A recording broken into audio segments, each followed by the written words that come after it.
打嗝海狸啤酒厂来自美国的加利福尼亚，它成立于2012年，因 Peanut Butter Milk Stout 一炮而红。现在虽然说也有很多创新的产品，但始终无法与那个招牌大单品来相提并论。今天这里带来的这款甜蜂蜜金色艾尔，是酒厂与 Slightly Stoop ID 的合作版单品，在新西兰的一般零售价是9纽币左右。它是473毫升的规格，以美国的精酿来说，属于比较便宜的了。酒的特点呈现金色的外观，泡沫厚度不到2指，虽不丰富，但很绵软粘稠，消散的速度不快，取酒后还可以留下微薄的白边。香味一开始是非常新鲜和浓郁的蜂蜜香气，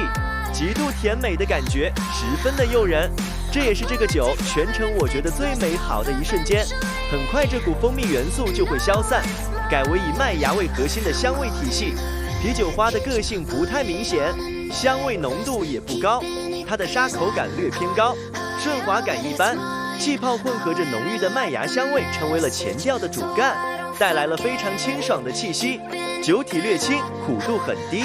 蜂蜜的浓度其实我觉得也不是很高，全程的表现力很朦胧，不是啤酒花的个性，不像是艾尔，更像是拉格的感觉。回味也比较短，依旧是麦芽的风味为主，